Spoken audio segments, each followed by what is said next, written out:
Subscribe now and press the bell icon. Never miss an update. तो चलिए आइए शुरू करते हैं।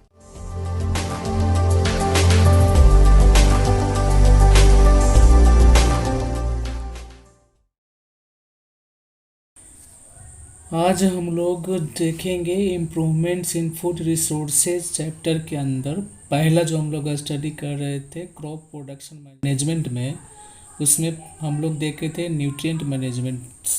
आज हम लोग देखेंगे क्रॉप पैटर्न्स के बारे में। तो क्रॉप पैटर्न्स क्या होता है? क्रॉप पैटर्न्स का help in obtaining maximum benefit from the same piece of land.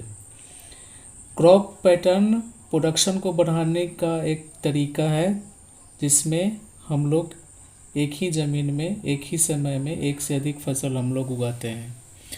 तो इसको कैसे हम लोग डिफाइन कर सकते हैं? Cropping patterns are the method of raising crops which help in obtaining maximum benefit from the same piece of lands.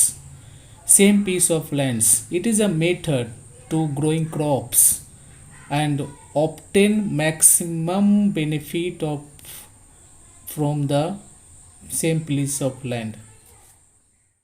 Crop pattern एक ऐसा टेक्निक है जिसमें हम एक से अधिक फसल को एक ही ज़मीन में हम लोग लेते हैं। इससे फ़ायदे क्या है कि it reduce the risk of फेलवर and second benefit, दूसरा बेनिफिट है कि it reduce disease in the crop. बहुत सारे बीमारियां जो क्रॉप में होते हैं, फसल में होते हैं, उसको कम करता है। तीसरा फ़ायदा ये है कि it increase the crop yield, फसल के उत्पादन में बढ़ोतरी करने में ये बहुत ज़्यादा मदद करता है।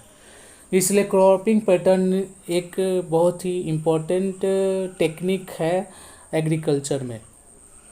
तो इसको किसान लोग बहुत ज़्यादा उपयोग करते हैं।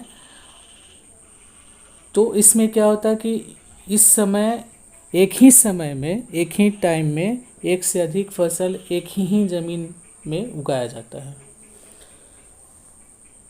तो क्रॉपिंग पैटर्न जो है मुख्य रूप से 3 तरीके से किया जाता है, 3 प्रकार से करते हैं। पहला जो तरीका है वो मिक्स्ड क्रॉपिंग, दूसरा जो तरीका है वो है आपका इंटर क्रॉपिंग, और तीसरा जो तरीका है वो है crop rotation.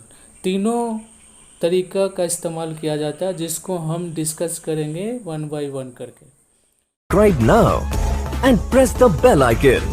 Never miss an update.